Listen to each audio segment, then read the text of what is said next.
श्री स्वामी समर्थ सगळ्यांना। माझ्या स्वामी समर्थ सेवा मार्ग यूट्यूब चॅनलमध्ये तुमचं सगळ्यांचं खूप खूप मनापासून स्वागत। आजच्या व्हिडिओमध्ये आपण पाहणार आहोत श्रावण महिन्यामध्ये आपण जास्तीत जास्त सेवा उपासना करत असतो, व्रतवैकल्य करत असतो आणि आपले खूप सणही या महिन्यामध्ये असतात। तसेच आपण त्याबरोबर उपास तापास करून खूप काही सेवा करत असतो आणि जास्तीत जास्त भगवान शंकरांची, विष्णूंची, स्वामींची, माता लक्ष्मीची या सगळ्यांच्या सेवा आपण करत असतो, जेणेकरून आपल्या कुटुंबामध्ये, आपल्या संसारामध्ये सुख समृद्धी प्राप्त व्हावी, आरोग्य प्राप्त व्हावं आणि आपल्या मुलाबाळांच्या सुखासाठी आपण हे सगळं करत असतो। आता गुरुचरित्र ही अतिशय महत्त्वाची आणि अतिशय उच्च कोटीची अशी सेवा मानली जाते। 5वा वेद गुरुचरित्राला मानलं जातं, त्यामुळे आपण गुरुचरित्राचं पारायण करत असतो। तर श्रावण महिन्यामध्ये आवर्जून गुरुचरित्राचं पारायण आपण करायलाच पाहिजे, कारण स्वामी भक्त किंवा स्वामी सेवकरी असल्या कारणाने आपल्याला गुरुमौलींनी वर्षभरातून 7 गुरुचरित्राचे पारायण आपण केले पाहिजे असं सांगितलेलं आहे। परंतु गुरुचरित्राचं पारायण करताना आपल्याला काही नियम पाळायचे असतात, काही अटी असतात आणि या काही कारणामुळे खूप लोकांची इच्छा असूनही ते गुरुचरित्राचं पारायण करत नसतात। पण मी सांगेन, कारण श्रावण महिन्यामध्ये आपण 99% घरांमध्ये मांसाहार वर्ज्य असतो, म्हणजे जे लोक वर्षभर मांसाहार करतात ते देखील श्रावण महिन्यामध्ये मांसाहार कडकडीत वर्ज्य करतात किंवा पाळतात। त्यामुळे हा महिना आपलं घर अतिशय पवित्र असतं, किंवा आपण श्रावण महिना लागण्याच्या आधी घर स्वच्छ करून सेवा करण्यासाठी, सणवार साजरे करण्यासाठी स्वच्छ करून घेतलेलं असतं। तर गुरुचरित्र वाचनाचं हे जे पुण्य असतं ते प्रत्येकाला पाहिजे असतं, पण त्याचे जे काही नियम असतात किंवा अटी असतात त्यासाठी आपण गुरुचरित्र करत नाही। तर मांसाहार हा आता जवळजवळ प्रत्येक घरामध्ये श्रावण मासामध्ये वर्ज्य असतो। तर ते एक महत्त्वाचं नियम आहे जेव्हा आपण गुरुचरित्र करतो। तर आता श्रावण मासामध्ये आपण सगळेच, म्हणजे जे मांसाहार करतात ते सुद्धा मांसाहार करत नाहीत आणि घरामध्ये सुद्धा आपल्या खूप पवित्रता असते, कारण आपण काही धार्मिक कार्य आणि उपास तापास करत असतो। त्यामुळे जर तुम्हाला गुरुचरित्र पारायण करायचंच आहे, पण जर गुरुचरित्र पारायण करायला अगदी ज्याला जमत नसेल त्यांनी हे 2 अध्याय पठण करायचे आहेत जास्तीत जास्त श्रावण महिनाभर। तो म्हणजे गुरुचरित्राचा हा अध्याय 14वा आणि दुसरा म्हणजे गुरुचरित्र अध्याय 18वा। हे दोन्ही पुस्तकं तुम्हाला कुठल्याही धार्मिक दुकानांमध्ये मिळून जातील। अतिशय छोटं असं पुस्तक आहे, म्हणजे गुरुचरित्राचा जो अध्याय 14वा आहे तो याच्यामध्ये दिलेला आहे। आणि आता ते अध्याय कशासाठी वाचायचे आणि कधी आणि कोणी वाचायचे ते मी तुम्हाला सांगते।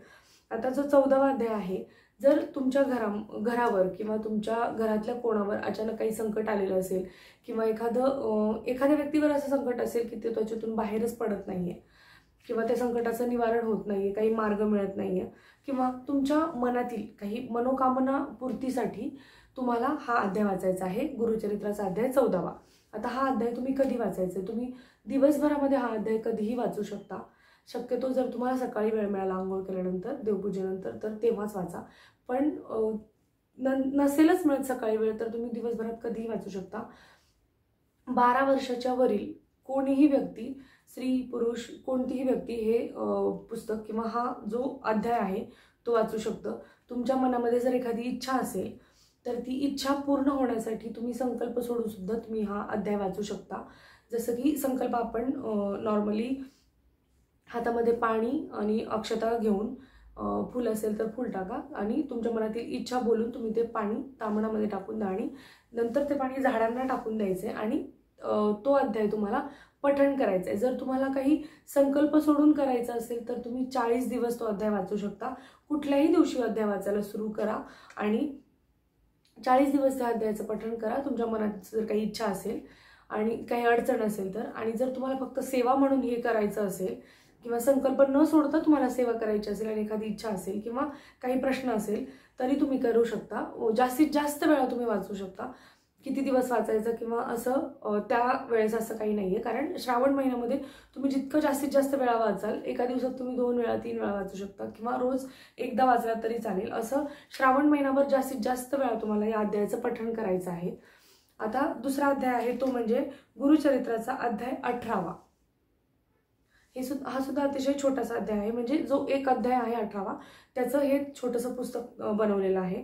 तर दारिद्र्य नाशासाठी आणि धनप्राप्तीसाठी, वैभव प्राप्त होण्यासाठी किंवा नोकरी आणि नोकरी रिलेटेड जर काही प्रश्न असतील, पगारवाढ होत नाही किंवा नोकरीत बढती मिळत नाही, नोकरी मिळत नाहीये, चांगली नोकरी मिळत नाहीये, याच्याशी रिलेटेड म्हणजे ऐश्वर्य संपत्ती आणि नोकरी याच्याशी रिलेटेड जर तुम्हाला काही प्रश्न असतील, तुमच्या मनात काही इच्छा असतील, तर त्या पूर्ण होण्यासाठी तुम्ही अध्याय 18वा गुरुचरित्राचा वाचायचा आहे. जास्तीत जास्त वेळा वाचायचा आहे. श्रावण महिनाभर तुम्ही ही पूर्णपणे सेवा करायची आहे. आणि जर तुम्हाला संकल्प सोडून करायचे असेल तर 40 दिवस सलग या अध्यायाचं पठण तुम्ही करू शकता. संकल्प कसा सोडायचा आहे ते तुम्हाला सगळ्यांना माहितीच आहे. आता गुरुचरित्र वाचनाने जे काही पुण्य मिळतं ते तरी खूपच असतं. कारण गुरुचरित्र वाचनासाठी आपल्याला नशीबच असावं लागतं. कारण असं म्हणतात की जो गुरुचरित्र वाचतो तो व्यक्तीच मुळात खूप भाग्यवान असतो. कारण कोणीही ठरवलं तर त्यांना गुरुचरित्र वाचनाचं फळ किंवा गुरुचरित्र वाचनाचा चान्स, संधी मिळत नसते. म्हणून गुरुचरित्र वाचण्यासाठी मनातून आपल्या खूप श्रद्धा असावी लागते. त्यामुळे गुरुचरित्र जर आणि काही कारणांमुळे खरंच आपल्याला ते शक्य होत नाही. कारण आपल्याला जॉबसाठी बाहेर जावं लागतं किंवा बाहेर गेल्यानंतर आपण काही नियम अटी पाळू शकत नाही. बाहेर खाणं किंवा कोणी बाहेर राहतं तर त्यांनाही बाहेर खाणं अनिवार्य असतं. त्यामुळे असे खूप काही नियम आपल्याला पाळणं जमत नाही. म्हणून आपण गुरुचरित्राचं पारायण करत नसतो.